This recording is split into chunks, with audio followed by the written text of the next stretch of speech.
You're listening to The Watchers, a show where two women from opposite ends of New Jersey watch movies and TV about young doctors who have better boundary-setting habits than everybody else in the entire hospital. Shout out to Joy. Man. Shout out to Joy leaving on time. Man. Everything about her. Everything about her. Yeah. I saw someone, God, I'm already starting. I saw someone on Reddit say that that they wished they'd been that way when they were a medical student, but also they were like, I wonder what her like end of term reviews are going to be from the staff at that hospital, because that's true. They're expecting something that she is not willing to give. Yeah. But I think that she's smart enough and she knows exactly where she wants to go that she'll be fine. And her performance is so good. It's not like, well, she like saved them. Yeah. She repopulated the entire board with every patient in every room. Like, and even there's even that little moment in this episode where Whitaker's like, oh, the first time, you know, would actually be helpful to have. And then he's like, or whatever not he says. You. Yeah, not you. You're doing great. Yeah. And she's also not any other, if anybody had said that, or anytime anybody said that to one of them last season, they were like, you could tell they needed it so badly. And she was kind of like, yeah, I know I'm doing great. Like, obviously. Yeah, obviously. She's so good. I'm Jody. Oh, I'm Andrea.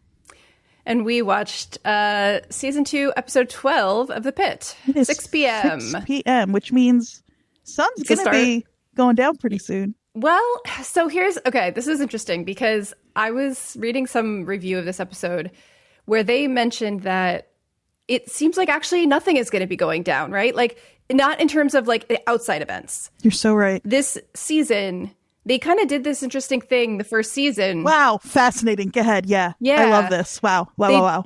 Yeah. Shout out to, I think, the New York Times article that I read. But basically, the first season had a big catastrophic outside event that came in and kept everyone around and was the focus of the last few episodes. And then the final episode of the season was sort of like a come down from that.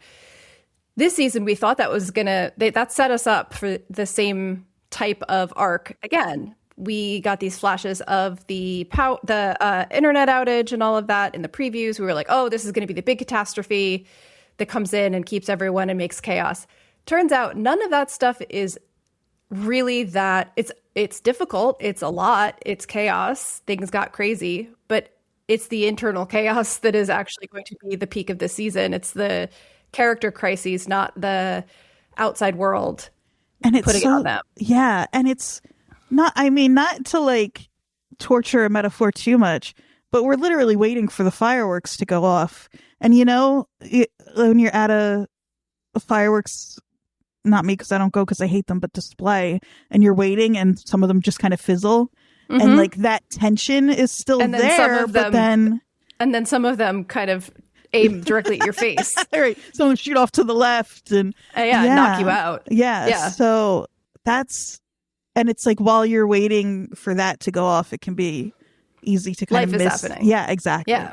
Yep. Yeah, that's kind cool. of the way. What a good show. Going. Yeah, because like this episode was, I said last week, like I thought it was a great episode. I did love watching it just because it was so draining, because everybody is spiraling, and this was worse, but also it was still a great episode of television. Like really great acting, really good, satisfying movement in certain relationships. Like one of the things that makes me insane in TV shows is when two characters will sit on a disagreement for like an entire season. Yes. And not talk about it. And like the whole thing is that tension. I hate that. That's not, like, maybe that happens in real life, but it's really irritating to me when it happens on TV. And I feel like the show was like, all right, you've waited long enough for these two people to actually have a real conversation, this to come to the surface. Like all of these things are being said out loud in a way that like a lesser show or a different kind of show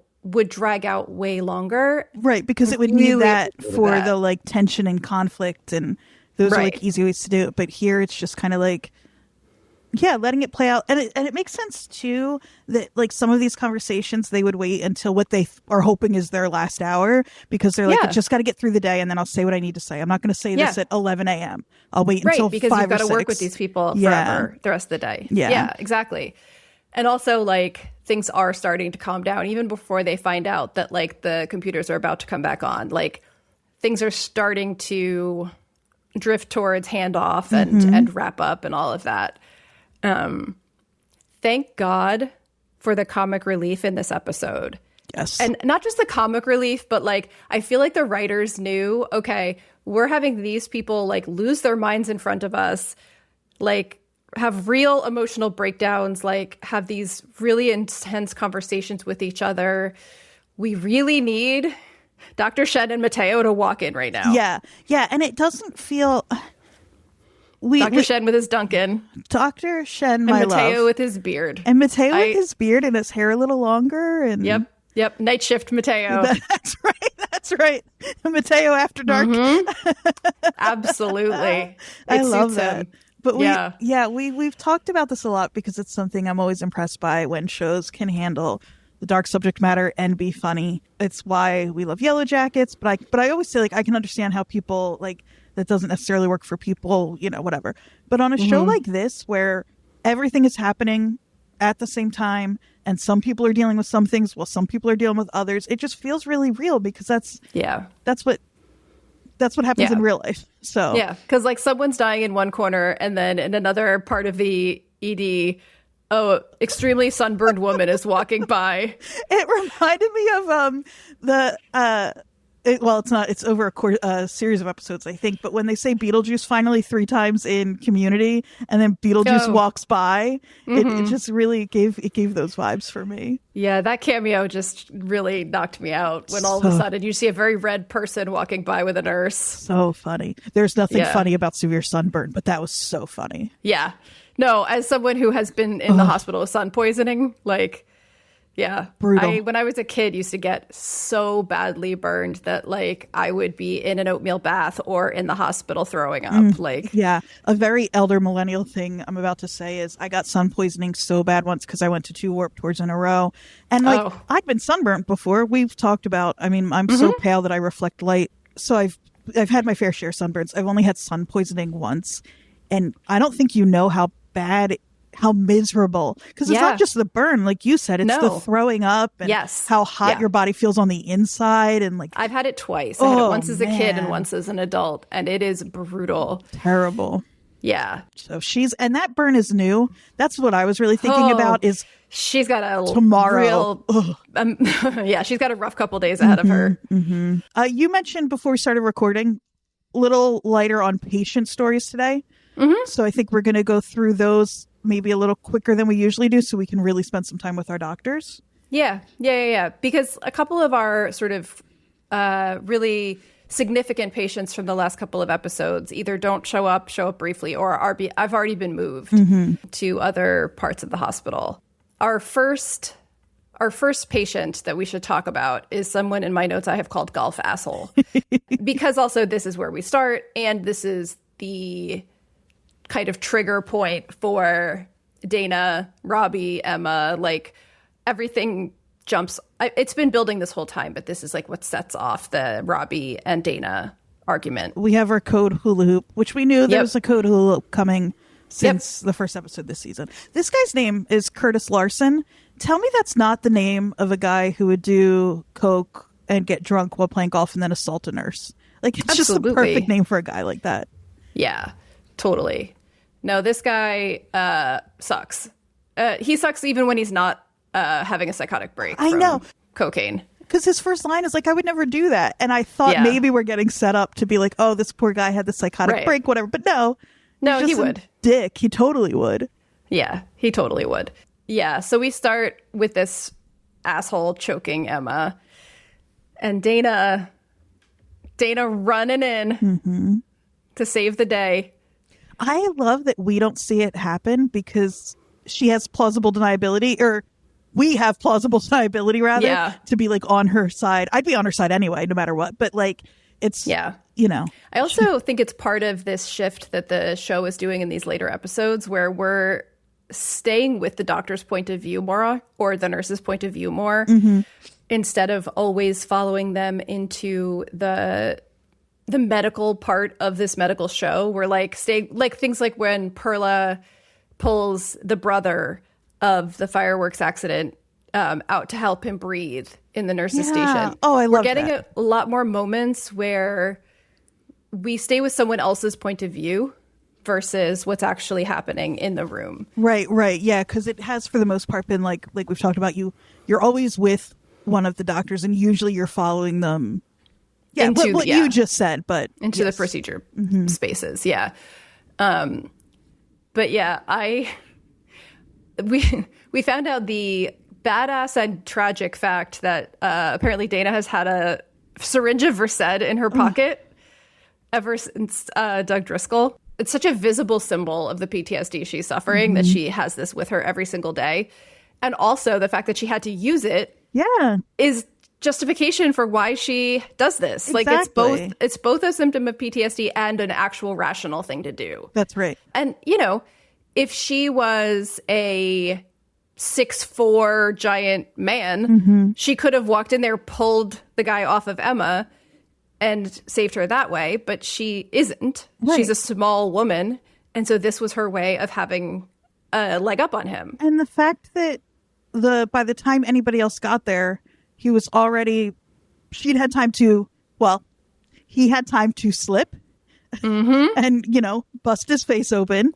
Nothing to do with Dana. And for her to subdue him with the Versed is like a lot could have happened if she to hadn't. Emma. Yeah. To Emma and to Dana. What if, because Dana's not running in there, you know?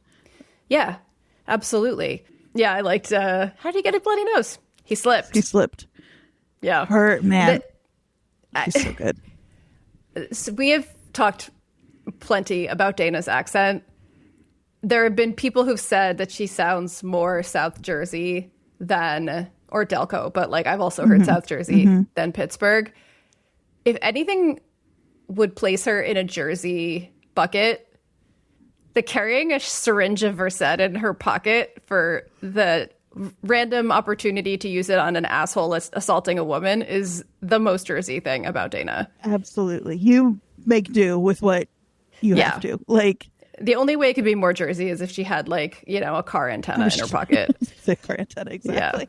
Yeah. She probably got one of those too. She just knew the Versed was the right tool for this job.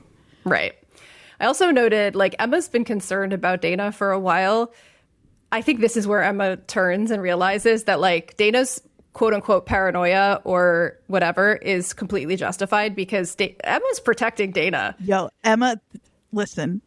We were worried about her wide-eyedness in the first couple episodes. She caught on quick. Yep. She saw that Dana knows he had me in a headlock. Yep. I didn't see what happened. Yep. Really, like, good girl. Yeah, crushed it. I really loved good girl. Her. Yep. Yeah. And this really sets up this episode-long conflict with Dana and Robbie, where they're both like, you're fucked up. No, you're fucked up. No, you're fucked up. And it's like, yes, you're both fucked up. Exactly. But in this, like, Dana says, these are my nurses and I choose what cases they work. And if you think for 1 minute I'm putting anyone else from my staff at risk with that asshole, you better give your fucking head a shake. Love her. I mean, he backs off. He knows. He does. Yeah. He gets it. Going back a little bit to what you were saying about how this is sort of, you know, this day is atypical, sure, but also like this ER just is a busy, crazy place. And when you first hear the commotion, we're with Robbie and he like clocks it, but doesn't go running right away because it's always some sort of commotion. And it takes him, you know, to see like, oh, I need to be involved in whatever this is. But the fact that he doesn't like, it reminded me of Donnie not flinching when Roberto, that's his name, right? Yeah. Yeah. Screams when they're resetting his elbow. Right. Quick correction on myself from last week, though. When it was pointed out to me via subreddit post, I think, that Roberto is wearing like an NA or an AA sort of symbol. He probably didn't want the morphine because he doesn't want an intoxicating medicine. I'm back and forth. There've been it's funny the things, because I'm not nearly as like deep in the Reddit hole as others tend to be, but the things that do kind of come across my desk, I saw a lot of back and forth about that, where somebody said that like they checked with somebody who knows in costuming on the show, who said it actually wasn't that. But but also who knows? But then the other thing that somebody pointed out that I was like, oh, that does sort of make sense. Is like, if he's somebody who's open enough to wear a recovery bracelet, he would likely tell the medical professionals, no, I have. Probably. So either like, I saw that, thought the same thing, had planned to bring that up as well, because it does feel really like useful, necessary, mentioning, especially with the Langdon stuff. Exactly. But then those couple of comments. So I think it's interesting. And again, neither of those are definite proof. Somebody on the internet said they talked to somebody, so I think we could leave that on the table. And it doesn't have a lot of implications either way. It was just an interesting note because of the Langdon of it all, you know? Mm-hmm. And the fact that it didn't occur to me, like, that's something maybe it is worthwhile to be considering, is that, like, you know, first of all, Langdon isn't the only person in recovery in this universe. And also that, like, not everybody practices their recovery in the same way. And just because Langdon wants to talk to every single person he's ever met about his, doesn't mean that this guy necessarily would want to. So I think it's a worthwhile conversation either way. I mean, because I have someone very close to me in my life who is in recovery, who really does, like, will take those types of medications if it's necessary, and has had a lot of medical things where it has been, but also tries to avoid them as much as possible. Yeah. And there are some people definitely who are as strict about it as it would seem Roberto is. Give me a bullet to bite on, and you can reset my elbow. Yeah. So. But this, anyway, that was a distraction, but I wanted to bring that up. Yeah. This incident with Emma triggers a bunch of stuff, but I think the most important one being Dana really starting to fall apart to the point where she is willing to really go at Robbie, which we haven't seen. They've had sort of she's been kind of poking at him with comments, but this ends with such a direct conversation that I really felt kind of glad to hear it. Yeah. And you sort of already said this about other shows like this, but this is the biggest one. But there are a few moments in this episode where it is like a little bit of a pressure release for us to see these conversations happening. And this is such a big one where it's like, yeah, sometimes you gotta fight it out. Like, and sometimes mom and dad are fighting. Yeah, that's exactly what this felt like.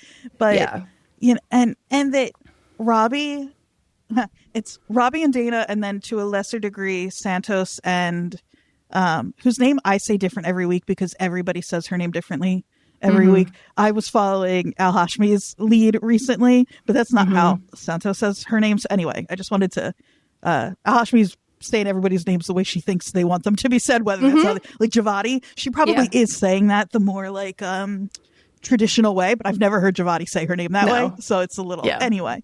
To a lesser degree, Santos and Whitaker, of like Robbie, we've been trying to get him to open up to anybody, and we thought like maybe with Duke a little bit, but and he, you know, opens up in his Robbie way with Dana, but he still tells her more than he said to anybody else. Like there's a trust there, and it's the same with Santos when she finally opens up to Whitaker. It's like these people, and we've, you know, been talking about the way those two are sort of not foils, but like they're what's the word? I have a degree in English. They're like, you can kind of parallel their stories. Santos and they like mirror each other in a way, or like reflect each other. Reflect, any one of those words. Yeah. But like, so Robbie is, it's so funny. It's exactly what you're just saying, because Robbie is trying to force a confrontation with Dana about her behavior. And that's what everyone else is trying to do with Robbie. And he's ducking it every time as well. And so like, they're both just constantly ducking like real, I almost said accountability, but real like self-reflection, interrogation. Yeah. Like Robbie says, Dana says to Robbie when they're out in the ambulance bay, ICE took one of my nurses and these cyber assholes have thrown us back into 1999. And he says, well, I'm worried about you. You're not yourself today. And they're the Spider-Man meme, right? Yeah, He says, that makes two of us then. And he says, do you have something to say? Go ahead. I can take it. No, you fucking can't. No, you can't. You big old baby. Baby. And she says, all right, then yes. Sometimes it's like you're just tempting death because you don't give a shit anymore. And like, no one has actually come out and said that to him. No. They've all been beating around the bush. And she's just like, I think you're trying to like jump off a cliff, dude. Mm-hmm. And he says, this is about the motorcycle. And she says, it's not just about the motorcycle. It's the whole damn thing, Robbie. You're actually telling people you're going to a place called Smash My Head In, which is a really funny way of putting it. But I noticed that during at least some of their conversation,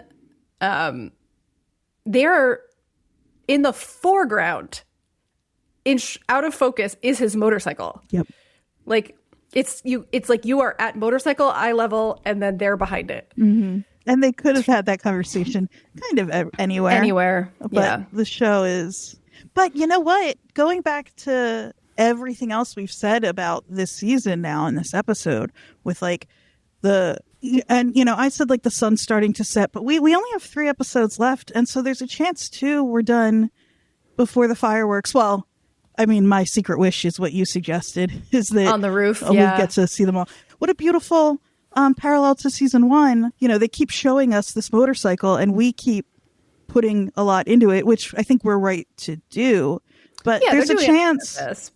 Yeah, there's a chance that this show lets us have a moment at the end of like, oh, 2 people who really love and trust each other, who've known each other for a long time, can be there for each other in a way that really matters. Yeah. And can make a difference. And that would be lovely too. Yeah. Well, and so this isn't a spoiler because it's just what Noah Wyle said that's not like confirmed or anything, but he talked about how clearly this season is about how doctors make terrible patients. And then he did say something about how season 3 in his mind is kind of going to be about how patients make terrible doctors. Right. No, how it would be actually great if doctors were the patients, like how it would benefit them to be actually letting someone help take care of them. I can't imagine the Pitt wanting to or succeeding at just continuing every season with Robbie in this broken place. Right. Like, there has to be development that happens, because this can't just be the Robbie is a mess show for every season. Like, that's going to get old really fast, and this show's better than that. And so I do think that there's a chance that this is the reckoning at some point this end of this season where something happens, he has to come to terms with something. I don't think he's going to die. And so next season, he sort of like Langdon is like a bit better, trying to hold on to some semblance of peace. And then more can happen. We can get more with our other doctors. We can explore what it's like to maybe have 2 attendings in an ED. Who knew that was a possibility? So, I don't want to lose this conversation with Dana and Robbie though, because there's one more thing I want to mention in it that I thought was really important before we move on, because we have their confrontation, basically the Spider-Men pointing at each other, and then he is bringing up all the fucked up things that are happening in ED, and he gets to Langdon. And this is this is the other thing I thought was important, because Dana basically brings out the full, like, why are you so mad at your son thing we keep talking about. Yep. Because she says at some point you and Langdon have to work this out. And like, Robbie has no self-control anymore. He's just kind of yelling. He's like, I don't want him here. And Dana says he made a mistake and he paid for it. And Robbie says, clears it all up for us in case there was any concern about, how we were reading this. He says, did he go to jail? Because I let him get away with a crime. So what does that make me? And Dana immediately yells at him and says, human. Yeah. Are you angry at him or are you angry at you? And he says, somebody could have died. And she says, oh, it's the ED. Somebody's always dying. She says, Langdon didn't kill anyone. And he says that we know of. Which is true. True, yes. And this is not something that we're brushing over. Like, practicing medicine while in active addiction and taking medications that you're not prescribed is a crime and dangerous, and we're not brushing that over. But life is complicated. And Dana says, and he saved a lot of lives that we do know of. Our kids disappoint us sometimes. I like the fact that this show is willing to make the subtext text occasionally or often. But usually it has less to do with the like hospitals closing. Yeah. Yeah. But she literally like, it's very much how much I loved Al-Hashimi, like, literally calling Robbie out and not mincing her words. Because again, like I said at the time, as a woman, I find this very hard to do with male colleagues. She says, don't be such a martyr. What a specific Dana, word choice. So fucking accurate. Yep. And he needed to hear that out loud. And his face when she says, we do it every night, every day off. This place is bigger than one person. It survived without Adamson. It survived without me, and it'll survive without you. And I wrote in my notes Robbie's face because he looks devastated by that. Because A, she brought up Adamson, and B, he cannot let himself think that he's not the glue holding this all together because it's all he has. Right. And so if he's not the reason this emergency department is still surviving at all, in fact, if he is the reason that it is maybe not doing as well as it could be, that is like the only thing he has to hold on to. Yeah. And now, depending on what show we were watching, that could be the thing that finally makes it, or it could be the thing that makes him realize, like, oh, I'm just a person. Like Dana says, it makes you human. Like, but it's really like, it is one of those things that could go either way. Like it could free him or it could just give him nothing to hold on to. But it made me feel good that he has someone that will be that direct with him, even though like Dana, technically she's the charge nurse and she, as we've talked about, like runs everything. Technically, he's still the attending doctor. And, you know, he's not her boss, but in the hierarchy of a hospital, technically he is above her. Right. Which is, I guess. Yeah. I mean, not in my book, on paper, but it is why, like, the Versed thing. I mean, there are a lot of reasons it's a big deal, but one of them being, it does come down to him on paper. If one of his nurses has gotten away with, you know, did you see the post on Reddit from Nobi8894 about the Versed stuff? I just want to share that here because I think it was helpful for me. Giving that Versed is illegal regardless of the reason for having it, because like Robbie really freaks, and for that I sort of get, like, nurses don't prescribe medication and cannot give medication without an order, which we know. But for example, the specific patient could have had the Versed ordered, but let's say for seizure activity, under no circumstance could she have given that ordered medication for agitation, even if it's ordered. So it's like, so they're so specific about, it's super illegal. Yeah. There are clear guidelines with medication. That's grounds to lose your license. That's why she needed McKay to put in the order, blah, blah, blah. She acted out of her scope. And then also, why waste for the medic? The medic needs to waste their own med with a witness, and you can't park meds in your pocket and waste later. How can your witness confirm that's Versed in the syringe? It could be saline, Langdon. Yeah. The witness has to witness the med drawn up and wasted start to finish. So, like, from every moment. Right. I mean, and like we just said, we get it, and she did the off-paper right thing. Yes. But yeah, absolutely. It's illegal in a million different ways. And dangerous for the patient. Like, even if he is a complete asshole who assaulted a nurse, like, you still can't legally just kill him for that. Like, that's And it's another example of somebody fucking with something that's very specific and serious and so controlled and has such a, like, so many checks in place that Robbie missed. Again, somebody's technically, like, in a way, Dana has sort of stolen meds too now. Like, and Robbie's so in his own head that he's missing some really, or if he's not missing obvious stuff, he's like willfully ignoring a lot of what's going on around him. Yeah. He's got one eye on the door the whole time, and yet he can't actually walk through it. And so he's not paying 100% attention to anything. Right. Well, and like Data says, you know, first you can't go. Now you can't stay. Or first you can't stay. Vice now you versa. Can't go. Yeah. So just to quickly tie up the golf asshole, I'm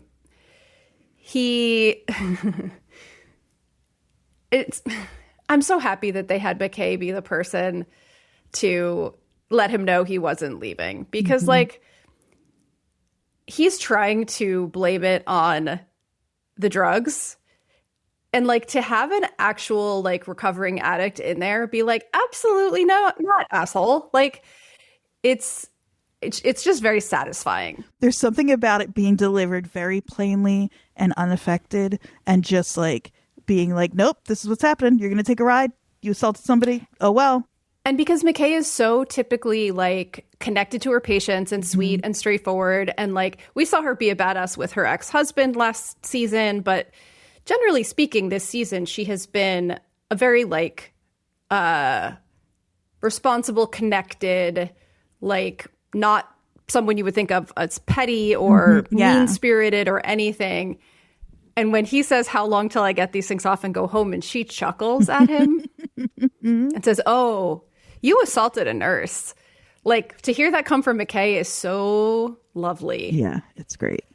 Yeah. And then he, of course, this is such a nod at like the societal structures that make our lives so difficult because he says, you're going to ruin my life. And he says, oh, fuck this whole place, asshole, and fuck all of you. And then he says, no, not you, officer. Yep. Oh, really?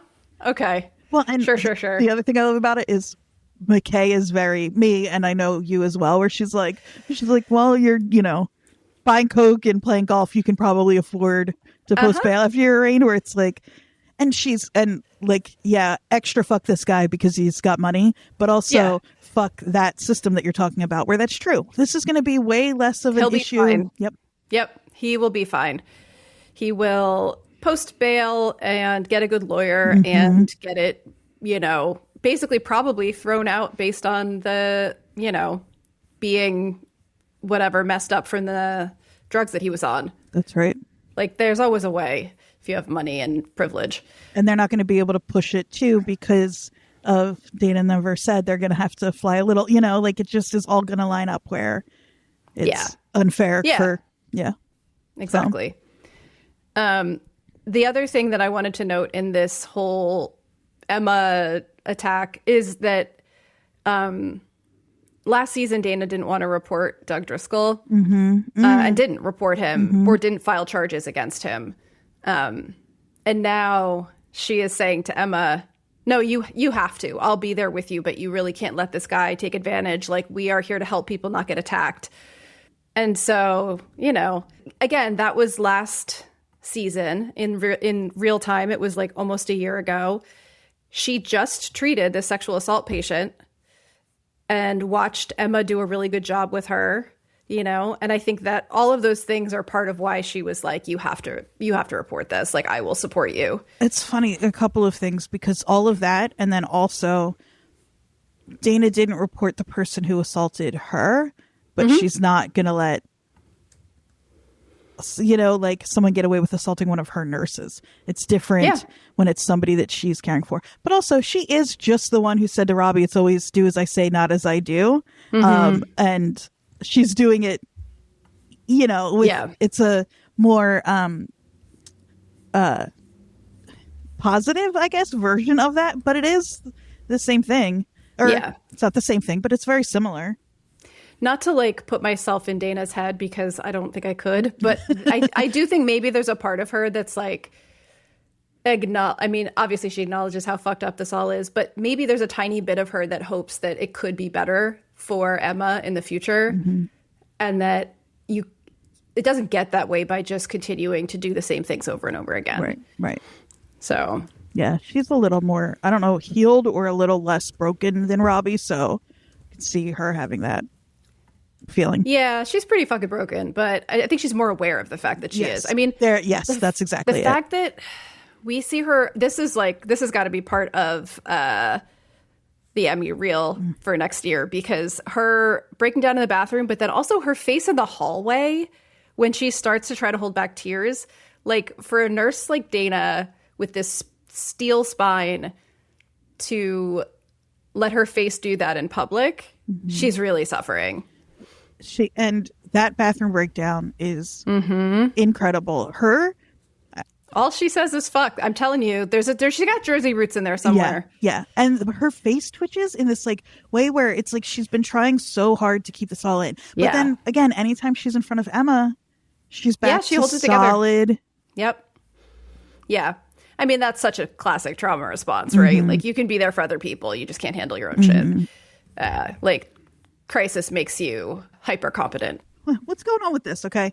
We have heard Robbie more than once, even last season too, when he's like talking about driving by the mausoleum and how he needs one of those. You have to have one of those for your feelings, and you can't.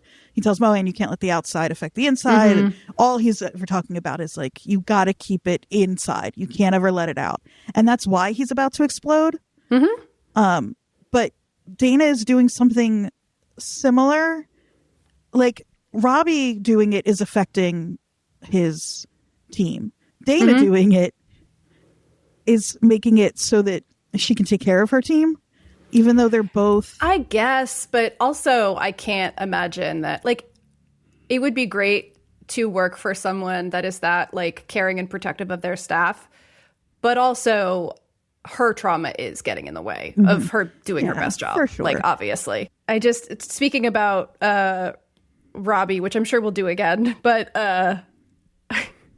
someone on Reddit posted, every episode of The Pitt, everyone is like, Robbie, don't drive your motorcycle to Kill Yourself Rock. And Robbie is like, thank God I don't have to deal with this mess in the future because I'll be killing myself at Kill Yourself Rock. Like, this episode was the one where everybody was like, hey, Robbie, we know you're going to Kill Yourself Rock. Like, please don't. And he's like, I'm not going to Kill Yourself Rock, but I'm going to go now and go to this Kill Yourself Rock. Like, it's really true. Yeah. And I think that we don't need to parse this too crazy, but like the difference between how Robbie and Dana are dealing with this, I think has to do partly with their understanding of their roles. I think for me, the big divide is when Dana says, this place is going to exist without you, and it existed without me, and he doesn't see that. Right. The responsibility that's weighing on him is an extra weight in addition to the trauma that is making him that much more volatile, where Dana is just trying to deal with all of this trauma, but she's not taking on every responsibility for everything that happens in that place. She knows if she walks away, they're still going to be there the next day.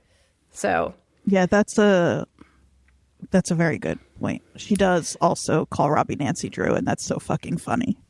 Yes, a lot of good digs on Robbie this episode. Garcia saying he's going to make a great ex-husband someday. God, I love it.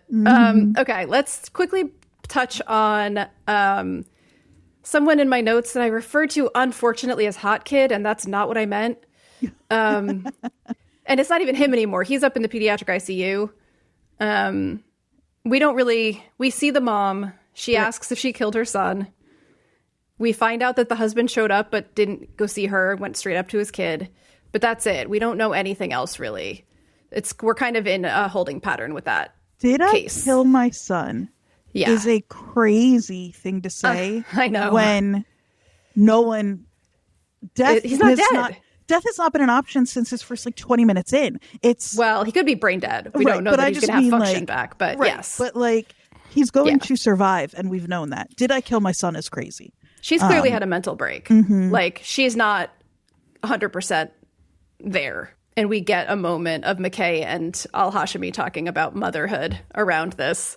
Al-Hashimi says, doesn't matter if she's responsible. And McKay, I think, again, saying out loud the subtext, she's like, to us as doctors, no. But to me, as a mom, it's a whole other thing. I can't tell if motherhood has made me more understanding or more judgmental.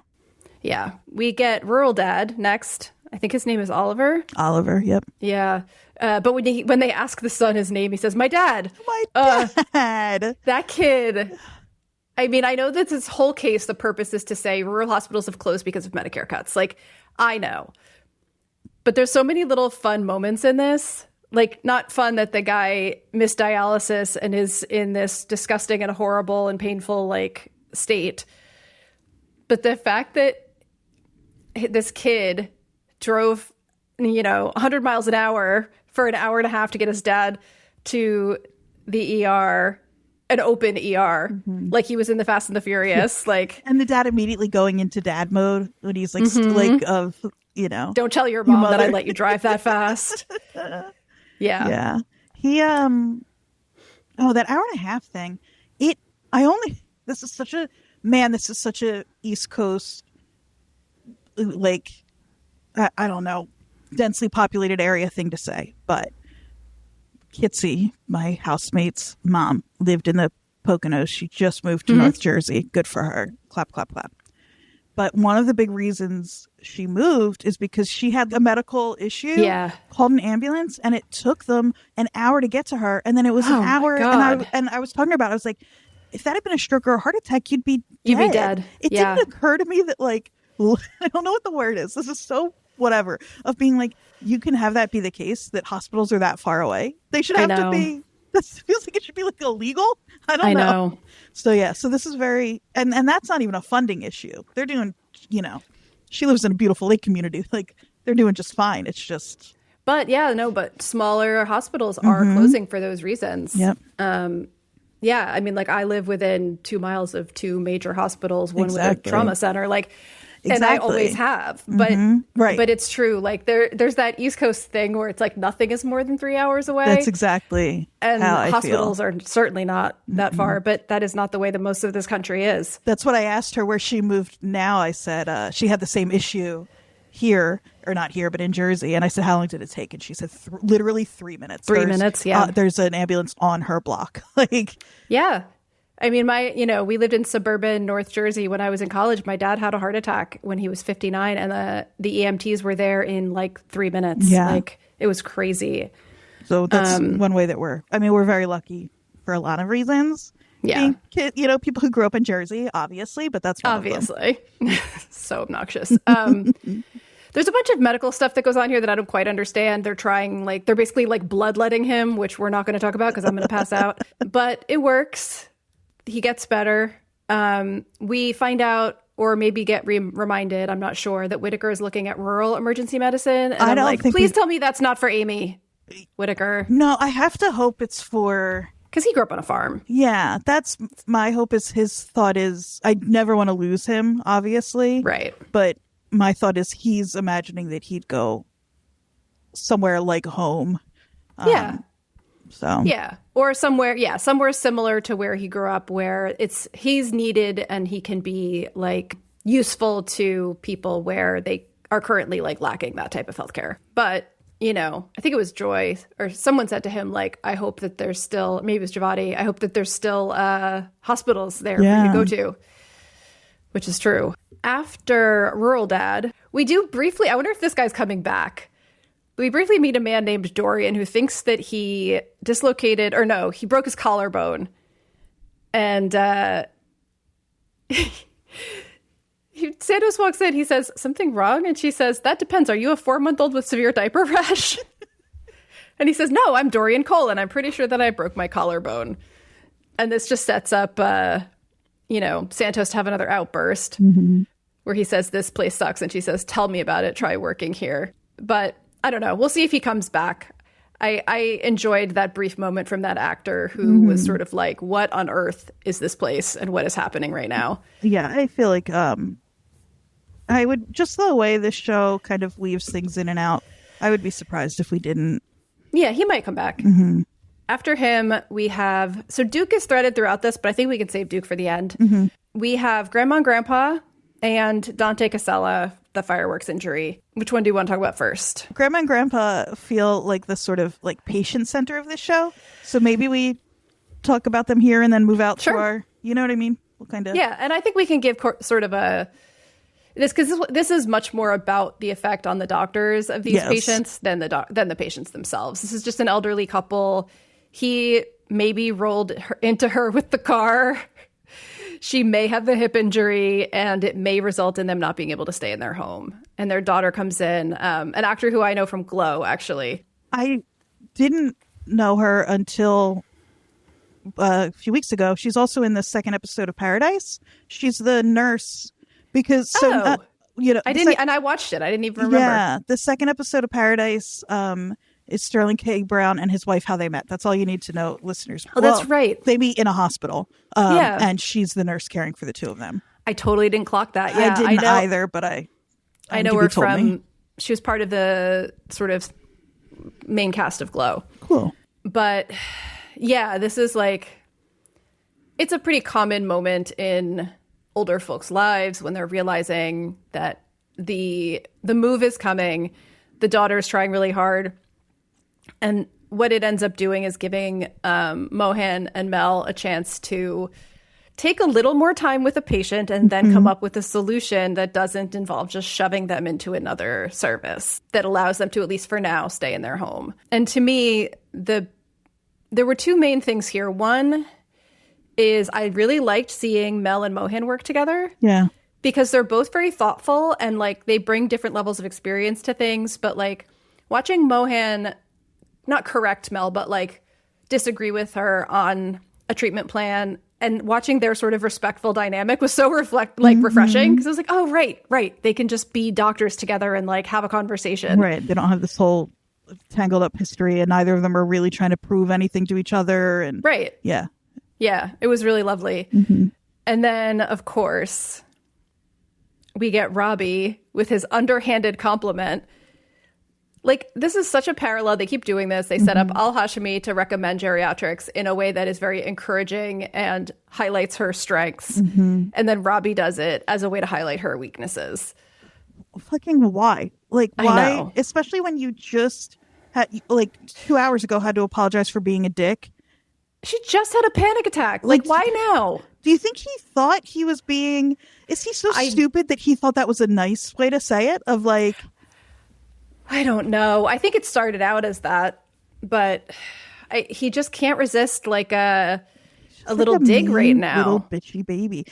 Well, and also, depression and all of like severe depression does. Yeah, it can make you a complete jerk. Like I've been there, but still, yeah, unnecessary dig at Mohan, who's already like doubting whether she should be there, and he's like, "Well, go work with old people then." Right? Yeah, exactly. Like, Jesus Christ. He does say I heard a little rumor, just to underscore what a little gossip he is. Robbie's always going to hear a little rumor. Yep. Yeah, he loves a little rumor. He loves being a little, like you said, gossip in the corner. I also love that their names are Frida and Eddie. That's such a good old couple name. Yeah. Brenda like my dad's Eddie. name was Ed, but yeah, they're going to be all right because Mel and Mohan both had their heads on straight. And our pharmacologist finally got a close-up. She's not waving in the background anymore. She got to speak words. Yeah, good for her. Pretty good. Were you an SVU person, speaking of Eddie? No. Yeah, apparently. No, but I do know that guy was from that show. Yeah, he was very familiar to me, and he's one of those, he and his wife both are those actors who've been in a million things, but... Yeah, no, it was a little triggering when he was like just yelling at his daughter, like, "No, I'm not going." I was like, "Oh God, yes, you are. You have to. You have to." And this then poor like woman having that conversation of the importance of like holding on to their autonomy and like all of that was just. And you could move in with us, like that. Oh God. I'm gonna bet that listeners who've been listening long enough. We don't even need to say what we could say right now because they know, but that made my stomach drop. I know. It is not. I understand that in many families and many cultures, it is like the child's responsibility to do everything they can to take care of the patient. I am here to tell you it is not. That is an adult. They have made their bed. You can do everything that you can do within your boundaries. That's right. And that's it. That's right. And that poor woman has kids of her own. And a job. I know. I heard her say that. She was like, "I have a job." And I'm like, when was the last time I said that? 3 days ago? Right, exactly. Good God. Exactly. Maybe I'll leave Pacey barking in this time. That's a little guard dog, everybody. Yeah. He's the size of a Brussels sprout, but he sounds like a big scary dog. He is your protector, whether you need it or not. That's right. So I think that kind of covers that. To me, the whole point of that was to show the different ways the doctors are moving in this moment and working together or not working together. And Mel is back on track for the most part. She's stopped using the stupid red phone. She's paying attention with her patients. She's not like full tilt best case Mel, but she's not having a meltdown like sisters in the emergency room, out of control Mel. She's kind of like getting her groove back. That's right. as they say. So we get our second fireworks think injury it's or just third? Is it really just the second? Well, we got the kid with the hand, and I think this is only number 2. What else? I don't know. I feel like there had to have been more, but maybe not. I like that his name's Dante. Dante? He escaped his own inferno. Beautiful. Yeah. Really nice. Wow. Yeah. When they take... Well, no, I know. We're not talking about his skull. We're just not. Head wounds are so dramatic. Boy, do they bleed. He's such a Northeast bro. He's like, I need like 4 doctors? Ah, shit. I knew it was bad. Am I fucking dying here? So good. Fuck me. Mm-hmm. We get a lesson for Joy. You don't say oops in front of a patient. Santos got to be good at her job in front of Garcia, which I'm sure is part of why Garcia was attracted to her in the first place. Yeah. But again, later we'll talk about Whitaker and Santos. But it seems like Santos knows that she is just a physical attraction for Garcia and not maybe like a real match. Yeah. But yeah, Joy putting a staple in the guy's head and saying oops. And she does not care. She's just like, okay, I fucked up. Do you still want me to do this? No, right. yes. Yeah, all right. Fine, whatever. Apparently Joy is the only person who didn't study Latin in preparation for med school. They're throwing around like amor fati and memento mori and tomato. They have a little conversation of everything that's going on with those 2 little phrases. Is like, I don't know. I'm a little bit like, I kind of get it, guys. I kind of get it. It's amazing how much I'll forgive that. It's not even forgive. That's what I mean. We've talked about it before, which I say all the time. But like, I did see someone complaining about the PSA nature of this show. And this is a little different. This is just a heavy-handed moment. For some reason, it feels like it's part of what makes this show is that sometimes it's just really on the nose. I don't know. Yeah. Just a quick shout out here to Girls Who Carry Knives. Because Garcia says to Robbie, if I don't see you before you leave, don't forget to buy me a souvenir, like a custom elk bone carved hunting blade. And he says, nothing less for my favorite butcher. Cute. I love it. You're going to make a great ex-husband one day, Rabinovich. And he is. That's kind of it for Dante, I think. Mm-hmm. It's, it seems to be maybe Joy's last patient of the day. She's probably pretty done anyway, as we see. We don't really need to talk about Sunburn Lady. I just appreciate her appearance in this. And also, it's quite triggering, her slowly walking by in the background. The last patients that we have gave me one of my other most delightful moments of this episode, which is finding out that Langdon is like a historical reenactment nerd. Of course he is. He was a nerd that grew up and happened to turn out hot. 1,000,000%. He is... Yeah. Too much of a doofus to have looked like that when he was in high school. Absolutely. And it's also another Pittsburgh PSA where it's like, hey, do you know about the Fort Pitt Museum? This is a nice character moment for both Langdon and Donnie, because we get a little of nerd Langdon, and then we get another shout out to Donnie's suturing skills. That's right. Because one of the guys says the triangular bayonets they created back then were designed to leave wounds that are nearly impossible to stitch. And Donnie says, those bayonets never met me. That's fucking right, Donnie. Hell yeah, Donnie. Yeah. And Langdon even says he would have saved a lot of lives in 1776. Yeah. I love it. I love this side of Langdon, who in this episode is kind of running around to everyone going, are you okay? Are you okay? Hey, are you okay? That is... Honestly, he does this to at least 3 or 4 people this episode. Just as are you all right? Yeah. The best no, one. They're not. No, but the best one is with McKay. McKay, do you want a hug? God, no. The delivery for the 2 of them. It's because it's another. This conversation is getting a little cheesy on the nose, where she's like, "God, I just wish I could cry again," and then which is cut to hour 15, McKay sobbing in a corner by herself. Sure, of course. Yes. But also that line delivery of "Do you want a hug?" and "God no" made me laugh out loud. Oh, it's so good. And the offer there is genuine, and he would give her a hug, and it would probably be a real one. But he also knows it's a weird he's a little tentative about it anyway, and aware of who he it's this is this bad idea, right? Right, I'm gonna offer it anyway. Exactly, yeah. Yeah. And I think, the reason she's triggered is because of Roxy's blanket being left behind. But yeah, I don't want McKay to also have a breakdown, honestly. I feel like there's so many people who are waiting to break down. We need a couple that are okay. Like, thank fucking God for Perla. Like, Perla had a moment with Louis where she really felt it, but she needed to feel it. She felt it. It was a normal human moment. Right. And now she's leading some patient's brother through some box breathing to calm him down. Like, I loved that moment so much because she does it.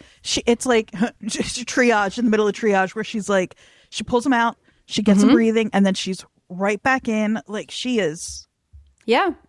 She's on it. Her and Princess. I think the two of them are holding that place together, honestly, like behind the scenes. Absolutely. Even though Princess took off for her what did Dana call it? Some crazy luau pig roast barbecue thing. Yeah. Yeah.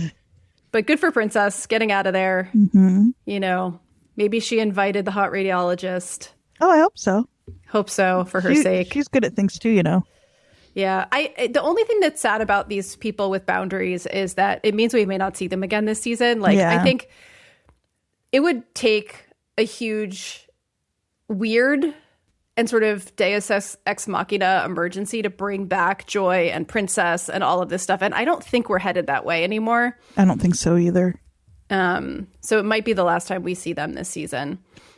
But in a way, that's actually like, that may allow us to take some extended time on the lingering sort of main focus characters that we need some resolution around. Yeah, you're so right. That's totally true. I know there's maybe some of the more serious conversations we still want to spend a little time with. There are a couple of other moments, quick ones I just want to check in on so we don't forget. Yes. Update on Jesse. Who knows? Sent to a detention center. Very unlikely we're seeing Jesse again by this season. Still fucked up. And relatedly, we get a moment of, so Javati is filming and we get a moment of her trying to upload it outside. And R.I.P. to my affection for Nurse Monica. We got confirmation. Also that. She literally calls her Snowflake. I know. She's really running the script, you know. But she hasn't been able to upload it, I think, because, again, everything's down, and we know that getting service outside has been spotty. But as soon as stuff comes back up, that's getting uploaded, which is, we know she's got a lot of followers. And she has a huge TikTok following. Right. So maybe somehow that accelerates things with Jesse, but maybe. I just wonder how much trouble, maybe she won't get into trouble because this is a TV show, but, like, you can't film and upload, like, that, those ice agents are in there, but so are patients a bunch of patients. And Javati, Dr. J, as Mateo reminds us, knows that. So I just wanted to... But I do think that it's part of that contrast that they're laying out between, like, the newer doctors, the Gen Z doctors, the people who have, like, maybe a slightly more idealistic sense of what it should be like and what should happen and what consequences should exist, versus either the boomers who are like, you know, apparently she was chatting with the ICE agents in the background last week. I did not notice. Yeah. And then the in-between folks who are like, let me repress everything until I explode. Javati's like, these fucking guys came into the ER. I'm uploading it to TikTok, right? Like, that's what you would do. Also, she's kind of coming into her own this episode a bit more with like she's not threatened by Monica. She's basically like, okay, boomering her the whole time. Yeah. And then there's a moment where she watches Whitaker and Santos have their conversation, and she's like, you have no idea how much joy that just brought me. Line of the episode. And also, Mateo is like... He's flirting with her. Mateo is one of those people who I think you'd be like, oh, well, he has chemistry with everybody. He's a little bit of a flirt. That's just kind of... Because we thought there was some stuff going on with him and McKay last season a little bit. He's just very... But she's not as... Like, if he had talked to her like that last season... Yeah. She would have been useless. But she just, you know, she responds to it, but is... I saw an interview with the actor that plays Mateo this morning. Again, this is from the actor's point of view. We don't know that this is in the script, but the actor that plays Mateo says that he and Shabana Aziz have talked a bit about like what may have happened in those 10 months between the last episode and now. And in his mind and in their conversations, like the two of them definitely have like maybe had coffee, and there's like a mutual respect there. Like they've gotten to know each other a little bit. Nice. And it's not that they're like secretly dating or anything, but he, according to the actor whose name again I'm forgetting, who just gave a very charming interview, he is definitely like, there's a flirtation there. Love that. Like, according to the actor. So I think that like Jalen Thomas Brooks. Thank you. According to Jalen Thomas Brooks, there's definitely like a flirtation there on Mateo's end as well, which I love. He's like kind of trying to bring her over to the night shift. Yeah.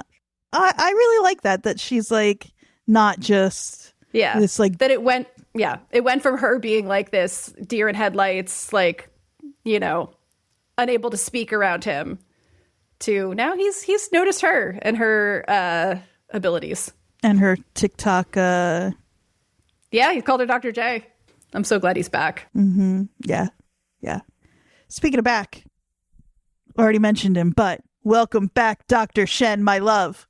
Yes. Unfazed, because Joy Unfazed. Leaves. She says sorry about the mess. Yeah. Shen recognizes, this is a mess, but like... But he's as unfazed as he was when he was directing traffic from a mass shooting. Like, when he was triaging during the mass shooting and was like... so strangely cool and calm, and Robbie was losing his mind. Like, Dr. Shen is unshakable. I'll bet Shen's got a really good therapist. Absolutely. And a good support system at home. Yep. And he's got his emotional support iced coffee, which if anybody knows what that can do for you, it's Gotta me. have it. So it is. Absolutely. Yeah. I love him. I'm so glad that he's back a little early, because like we got a little taste of him in the first episode and then he left and I was like, no, wait, we need him. He's so fun. Last season when Robbie is explaining everything to him, I may have even said it in our recap of that episode where I was like, this guy's a little checked out. But no, it's like Joy vibes now knowing. It's like, no, he's taking it in. He knows what he needs to do. He's like, I mean, maybe he was a little checked out, a little not distracted, but like maybe not paying as close attention as he should to Robbie, because he's kind of like, yeah, I got it. You know what it is? I think he has boundaries. He's another one. Yeah. Like, I think when he leaves work, he leaves work. That's right. Like, he leaves work and he probably goes home and like plays with his kids or goes to the bar with his friends, or, you know, goes for like a walk to the park with his Dunkin' Donuts in his hand, like goes bird watching. I don't know. He's got some ways of like separating. He strikes me as the type who maybe has like a little bit of I don't know how old he is, but like, I could see him having a little bit of like a dad jam band in a garage where they like meet on the weekend. Absolutely. Yeah. And that's the thing where that's where he like lets go of everything, and like maybe it's like a yacht rock kind of situation. Yes, that exactly. Where he's a little young for yacht rock, but that's part of it for the band. It's like kind of funny that they're yeah. And then that's absolutely, you know, that really like fills his cup when he's not there. And then the other thing that fills his cup obviously is his Dunkin' Donuts. Is his Dunkin' Donuts. Yeah. Or the shitty hospital coffee that he pours into the remains of his Dunkin' Donuts coffee. Have we talked about my perpetual coffee? It's so gross. This is serial killer behavior. But sometimes I'll be working on a perpetual coffee. I call it like that, where it's like I'll order, it's rough, finish, and then I'll put it in the fridge and fill it up with something. And it'll be like 3 days of... Oh, God. As long as it makes it back in the fridge, especially if you drink it black, it's fine. It's like perpetual soup, you know, but it's coffee. Ugh. Okay. Leaving that We're just gonna move right past that. I'm reminding myself here, Andrea, in the future, and by in the future I mean later, a half hour from now. Yeah. Leave that in. Oh, apologies, listeners, for being. I know that I'm often I don't get the episode up by Monday, and we just talked about that. This week was egregious. Every now and then I do a wellness check on Andrea to make sure she's still alive. I think I said, like, if it doesn't get done over the weekend, getting it done before like Wednesday is tough. But my weekend is clear but for this, so it's going to get edited, scheduled, and up, and hopefully that will be the case for the next 3. So I think the last couple things that we maybe should touch on is briefly the Whitaker and Santos conversation that is led into by Santos taking a scalpel. Yes. Which is referring back, of course, to the self-harm that we saw that she has done in the past. But we find out that Whitaker thought that Santos was like had prompted the offer of Robbie's house, and that's why he took it. They're in like a buddy rom-com. I know. It's like grumpy sunshine, miscommunication, slowly falling in platonic friend love. Like it's the best. It's so very he eats her avocados, but yet she needs him around. I love that it's that makes him realize, and that poor sweet Whitaker, it hasn't occurred to him right that she actually needs him and that she wants him around. We know they've been talking horoscope and stuff. He's an astrology girly now, just like Santos. And yeah, it takes this for him to realize that. The transformation on his face when he realizes is beautiful to watch. Speaking of the transformation on his face, Joy's already left for the day, but we have to circle back. When she asks him, you mentioned it briefly, to take a selfie because he's a legend. Yeah. They call him the Phantom of the Pit. He can't believe that anybody knows who he is, and he's so excited about it. And you see him and then when she says it's because they all know he lived in the hospital. Deflates. Yeah. But then he reinflates. Yes. Because he finds out that, his best friend Santos also thinks that he is her friend. Imagine being somebody who Santos likes. Yeah. It's kind of crazy. That would get me through many a tough day. And also in this conversation, we get finally a real explanation start to finish of the Langdon situation. Mm-hmm. She says, it was literally my first day of being a doctor, and Langdon gaslit me and made me question my skills over and over. And it's taken me a long time to feel like I belong here, and now he's back. And I don't even care that he was an addict. I care that he was a fucking asshole.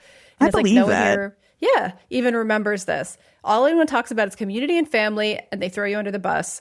Robbie is the only attending who actually sees through this bullshit. Now that is delusional. But again, Santos with the great lines. Now he's leaving for some grand ego death spirit quest. And RoboDoc over there shoots me in the proverbial dick. Okay, Santos. Beautiful, beautiful collection of words in a beautiful order. She also calls herself Garcia's stress relief squeeze toy. Ugh. Kind of gross. Yeah, it bums me out. But she knows, too. She's not... Yeah.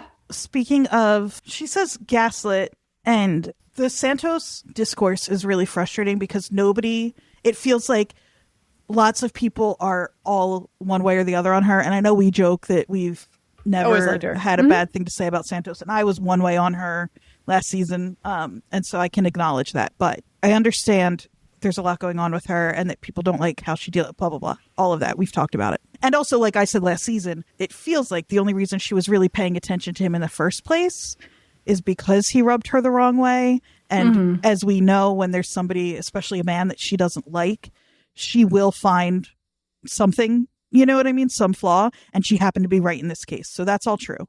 But it's not just that she realized he was taking pills. We believe her suspicion to be true, that the reason she couldn't get that one vial open is because he resealed it and then told her it was her fault that she couldn't get it. It's not that. I mean, that's kind of like definitional gaslighting. That's not gaslighting in the lazy way that we all use it to mean, like lied to. He was like trying to make her question her own judgment. Absolutely. Yeah. So I just want to like kind of underscore that.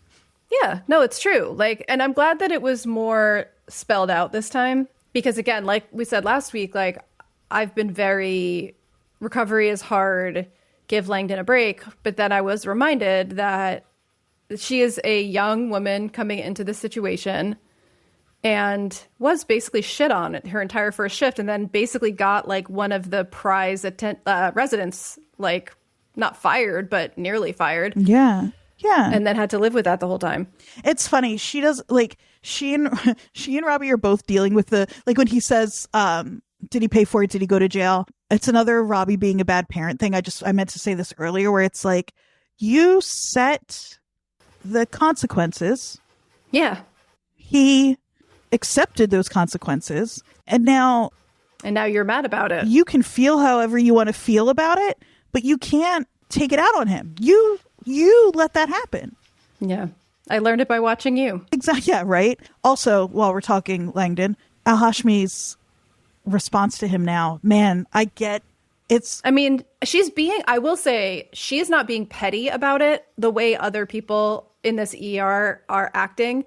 But she is now, I think, just trying to double check him to make sure that there's nothing that happens that is going to fall back on her. She is actively, yes. And I think that makes sense. And especially knowing her, she's very interested in making sure things don't fall back on her.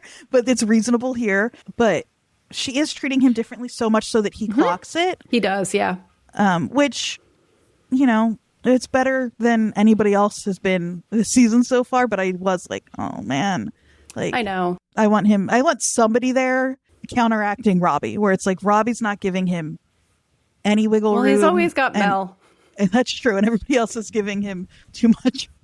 That's really a good point. No, I know.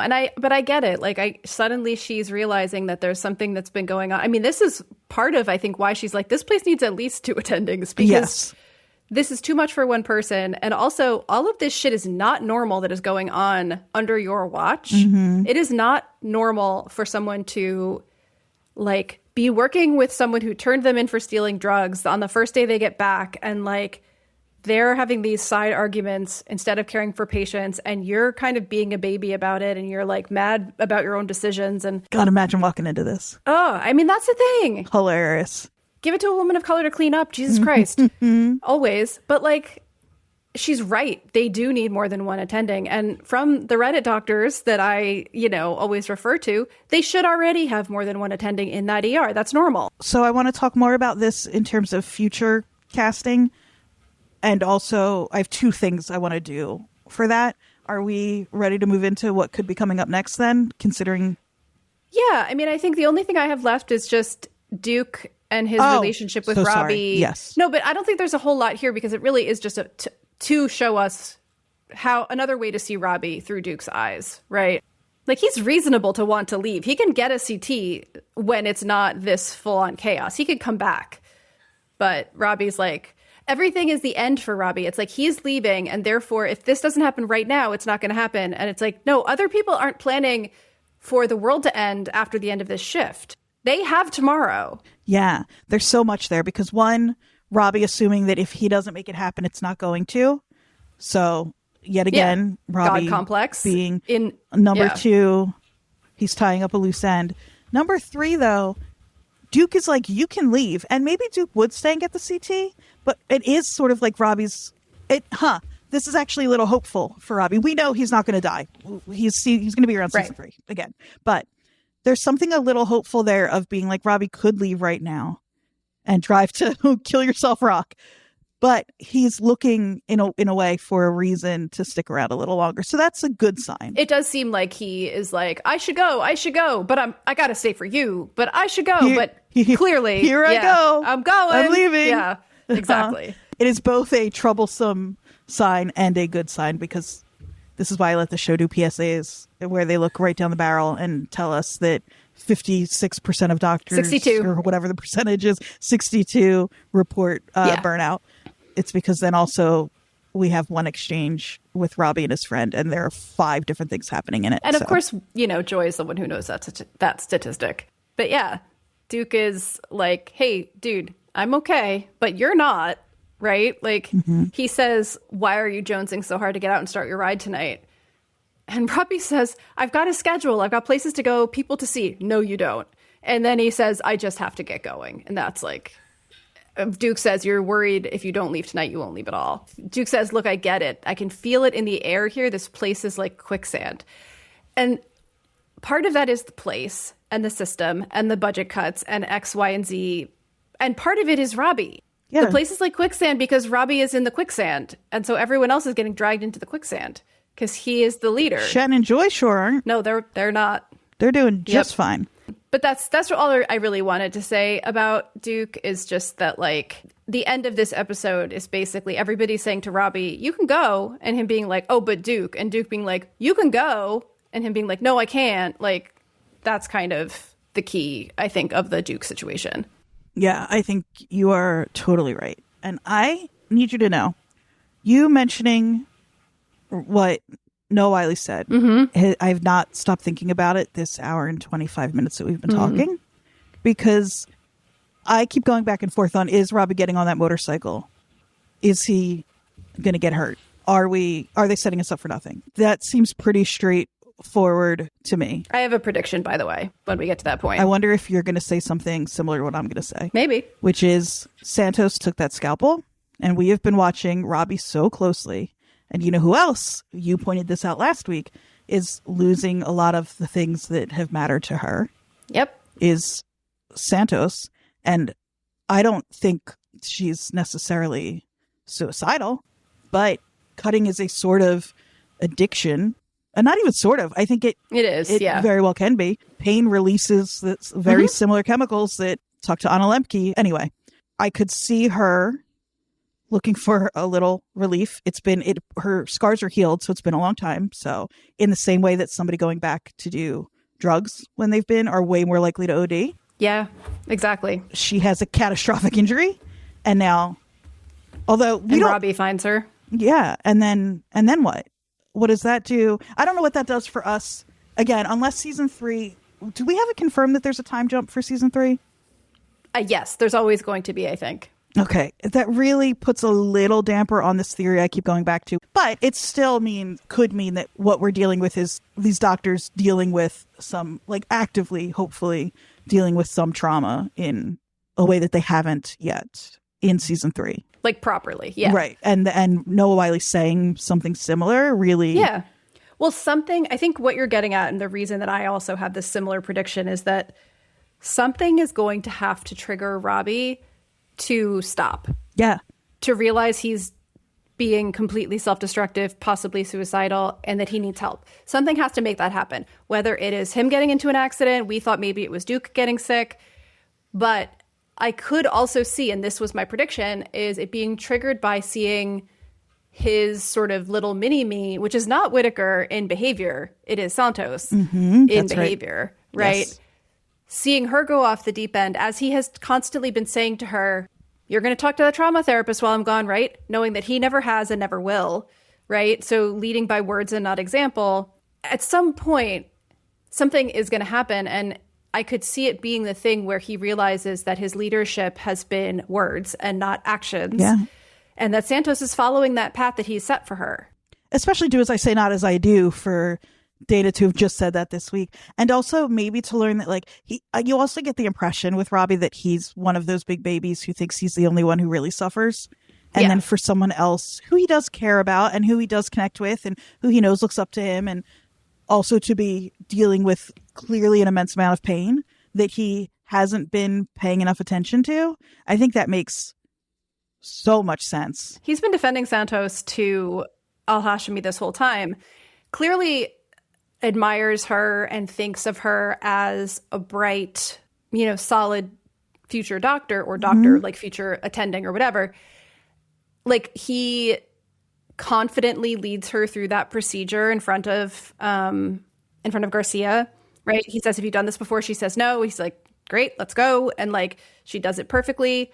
And so I think even though we've been focusing on the fact that Whittaker is his little mini-me, his little boy wonder, like, I think the one that's most like him is Santos. And Absolutely. If something happens to her, that has to affect him. And the Robbie we've seen before, the effect would be him crying in losing it, yelling, screaming at someone, crying in a nursery room, whatever.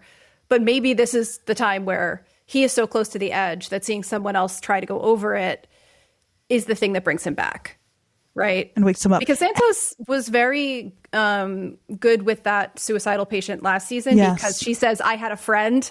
Asking for a friend. And I've always regretted not stepping in. But it's like, well, did you have a friend?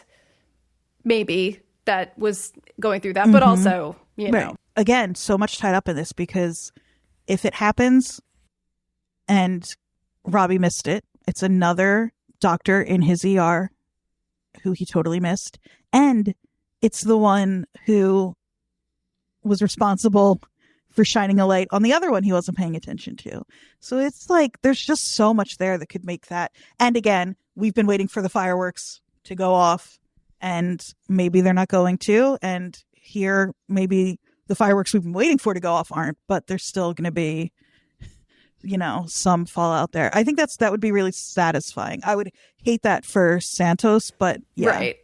And she has been saying so many concerning things in the same way that Robbie is, but she's saying it with like her trademark sarcasm and bite, and people aren't taking it seriously. But she's like, this whole season has been clearly underwater and saying things like, this place is going tits up, like, and to everyone else that's like, oh, she's being dry and funny. And it's like, she sounds like she's giving up. Yeah. She's not trying anymore. Like, so yeah, I'm that worried. is what I'm keeping my eye on. I think so too. Or something very, I just think that's the direction we're headed. It makes the most sense. in terms of the way that the show has been paralleling certain people with each other, right? We've got Dana and Emma, end of career, not end of, but like mature career versus beginning of career. We've got like people choosing specialties and looking towards the future of where they should fit in. Yeah. We've got the sort of Robbie, Langdon, Whittaker triangle / whatever, pyramid. I don't know what you would call them. I don't want to go there. But Santos has been slipping under the radar for pretty much everyone in that ED, except for Whittaker, except for who Sweet is Whittaker. starting to realize that like when he asks how she's doing and she says, doing great, thanks, bye. And he just stands there. He may not know the seriousness of it, but he is going to be looking. Yes. He's at least paying attention. And honestly, like I could see, again, this is me like writing the show, but like I could see, because he looks up to Robbie so much, this could be the thing that breaks that, right? Like if he sees that this is happening to Santos because of Robbie's leadership or like poor leadership, that could kind of not pull the wool over his eyes, that's the opposite. This could reveal to him that his genius super doctor mentor has some serious flaws that he needs to be aware of. Yeah. You know, because in this episode, Robbie's talking to Whittaker about boundaries while offering him his house and saying he might not come back. Whittaker, as one of our like point of view characters, has looked at Robbie with such rose-colored glasses this whole time. This may be what pulls those off. Yeah, I think you might be right. So we'll see. We'll see. The last little moment of this episode that was really sad and significant is Jesus Orlando's Christ. back. Yeah. We knew. I mean, like, he left against medical orders or medical recommendation. Mohan was trying so hard to help him, and he took off because of the money, basically. And what she thought was going to happen happened. He had a medical crisis at work and fell and hit his head. Hour 13 is going to be a rough one for Mohan, and she's already had some rough ones. I think so too. Yeah. Quite dark. The like last thing I want to talk about that we've mentioned a couple of times, so this is thinking forward, is like you said, Dr. Al-Hashmi mentioned, 2 attendings at all times. So that's Shannon Abbott at night. That's Robbie and Al-Hashmi during the day, so she gets to stick around, which I like. I like her enough. I don't need to lose her yet. And I think there's just a lot of putting the two of them up next to each other. Do you think that's just a function of this show, Meta Question, knowing how much we love Shannon Abbott and wanting to get maybe a little more of them? I don't know how that would do that, but also like, is it so that the hospital we can see it running a little more smoothly next season, so there's more room for other stuff to unfold? What do you think? Yeah, so from what I have, again, gathered from the doctors of Reddit, it is normal to have more than one attending per shift, but typically they will overlap. Like they will do like one on 8 to 8, one on 12 to 12, one on 4 to 4, so that there will be a handoff. There'll always be 2 people, but they will be sort of transitioning. It won't be like 2 and 2. So does that mean, okay. So does that mean we get morning hours, Shen, Robbie, we get afternoon, Robbie, Al-Hashmi, whatever. We get more Abbott. Yeah, that's the thing. I don't know why this isn't already the case, right? So, because I have seen that in the number of like hospitals that I've had to be in as a caregiver, like there is usually more than one person, and it makes total sense that like in any job, when you work at fucking Starbucks, like the manager overlaps, right? And so, yeah, if there's more than one attending, it would make sense that we would have 2 of them there at the same time, and then we'd have a shift change, and we would have another 2. Maybe they just wanted to leave. Maybe with season 1, they weren't sure what they wanted to do necessarily, but wanted to leave space to introduce somebody. Like, yeah, they just, I don't know. I was trying to think of because I want to see, that's what I want, is Yeah. I want all 4 of them to be a part of this show on a regular basis. I want to see more Abbott and Al-Hashmi admiring each other's work. Yep. Yeah. More Dr. Shen walking around with this Duncan. Like, I think that that's a great group to have in the center. I would love, what I want season 3 to be? What's that? Attending Dr. Retreat, and we just send the 4 of them, out on a day-long trip to do like trust exercises and maybe they go to a water park together. Yeah. Oh, I love that. That's what I want. A lot of people asking for, and I think we've done it ourselves, night shift spinoff. Yes, absolutely. Do we think there's a possibility? I don't know. And follow-up question. Yeah. Deep down in your heart, do you really want it? So I do if it means we don't lose out people from the main show. Right. Right. It's sort of what I don't want is for it to be like the Chicago universe where like there's Chicago Fire, Chicago Med, and Chicago PD, and occasionally there'll be an overlap week where all three of them are dealing with the same case. I wouldn't want Mateo and I wouldn't want these people to disappear from the main show entirely because the interactions are what I love between the regular people and the night shift people. Because that's who we'd lose. We'd lose it in the main show if that were the case. This is exactly like when Angel spun off of Buffy, and then there are like 3 episodes where we get to see people from Buffy on Angel and vice versa. So, right. And it's not enough. No. We would lose from the main show Shen if they did it that way. Shen, Abbott, Joy's going to night shift for sure. Mateo. It sounds like Mateo would be pushing for... It's funny. This is what made me think like, oh, are they actually setting up the possibility? Right, because they brought up Javadi's... Yeah. Javadi on night crew. So that's 5 right there that I would hate to lose in the main shift. But if we're talking about this in a very like realistic way, talking about like overlap and all of that, some of these people are not going to be staying at the pit. They're on a rotation and they're going to try to get matched somewhere else. So I don't know how much they're actually going to stick to reality. I do think that to answer your original question, are they actually going to do this? I think if they do, it's not going to be for another couple seasons. Because what they need to do to make that work is to, like, we love these characters but have had limited interactions with them. Like Dr. Ellis, I would watch a show with Dr. Ellis as a main character 100%.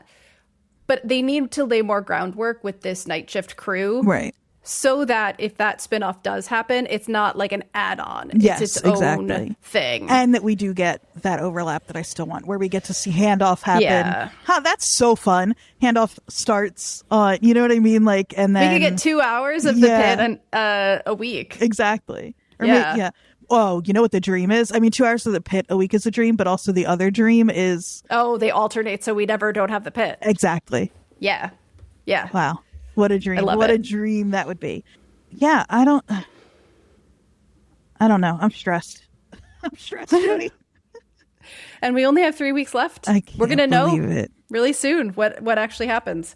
I am reassured by Noah Wiley saying that, like, what his idea is for season 3, because what I don't want is, like, I love the show's desire to highlight the difficulties of working in medicine, but I could see this turning into quite a slog if our main character is always this tortured doctor who's making bad decisions. Like, let's have other storylines come in and out. Exactly. It's a little bit of why, and as much as I love House, one of my favorite shows, it does get a little tiresome. Because House is a good example of somebody who, like, he makes very small, but never really, and he never learns. And it is tiresome. And that show is much more, or is much less, I don't know, thoughtful in that way. And so I trust that, man, you really struck fear in my heart. And I thought about it a little bit here and there, but like, and just have not landed on it enough to deal with it.